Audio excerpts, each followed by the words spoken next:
তাহলে বুখারী শরীফ লেখা হইলো মাযহাব যারা মানতো তাদের নাম দিয়া, আপনি হঠাৎ বলতেছেন মাযহাব বেদাত।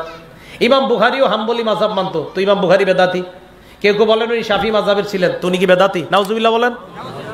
ইবনে হাজার আসকালানী রহমতুল্লাহ আলাইহি শাফি মাযহাবের ছিলেন, ওনাকে বলা হয় হাফিজুদ দুনিয়া।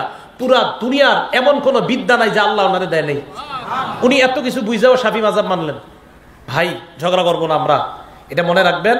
হানাফি সংকলন মানা, শাফি সংকলন মানা, মালিকি সংকলন মানা, হাম্বলি সংকলন মানা, এটা নতুন কোনো জিনিস নয়।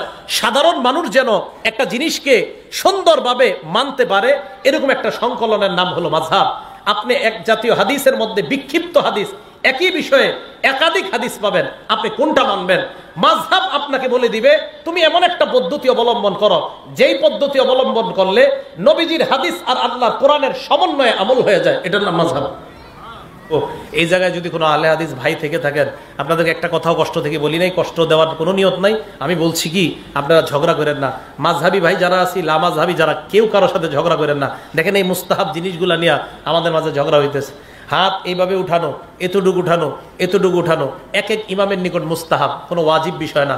হাত এইভাবে বাঁধা, এইভাবে বাঁধা, এইভাবে বাঁধা, এক এক ইমামের নিকট মুস্তাহাব।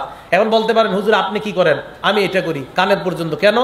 ইমাম আবু হানিফা রহমতুল্লাহ আলাইহির মাযহাব আমি মানি, হানাফি সংকলন মানি। আমি হানাফি সংকলন মানি। ইমাম বুখারী শরীফের হাদিসগুলা কি আবিষ্কার করছে না সংকলন করছে? তাহলে ইমাম বুখারীর সংকলন, চলে আসা জিনিস সংকলন। ইমাম মুসলিম চলে আসা জিনিস সংকলন করছেন। ইমাম নাসাই চলে আসা জিনিস সংকলন করছেন। হানাফি মাযহাব ইমাম আবু হানিফা 40 জনের একটা ফিকহি বোর্ড দিয়ে চলে আসা কোরআন সুন্নাহকে একটা সংকলন করে রূপদান করছেন।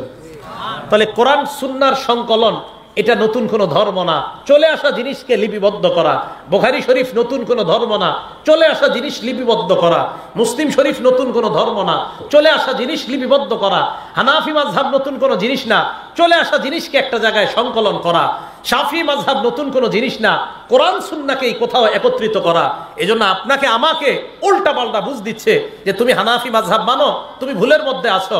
এখন থেকে আপনি জবাব দিবেন হানাফি মাযহাব মানি, আপনি জবাব দিবেন হানাফি মাযহাব মানি হলো কোরআন সুন্নাহর সমষ্টিগত একটা সংকলন, এই সংকলনের নাম হানাফি সংকলন, আমি এটা মানি। বলতে পারেন আপনি কেন মানেন? দেখেন হাদিসে আছে, নবীজি সাল্লাল্লাহু আলাইহি সাল্লামের এক হাদিসে আছে এই এতটুকু হাত উঠানো। কয়টা হলো? একটা। তাহলে বুক বরাবর হাত উঠানো। 2 কাঁধ বরাবর হাত উঠানো। 3 কান বরাবর হাত উঠানো। এখন আপনি আমারে বলতে পারেন আপনি হানাফি সংকলন কেন মানেন?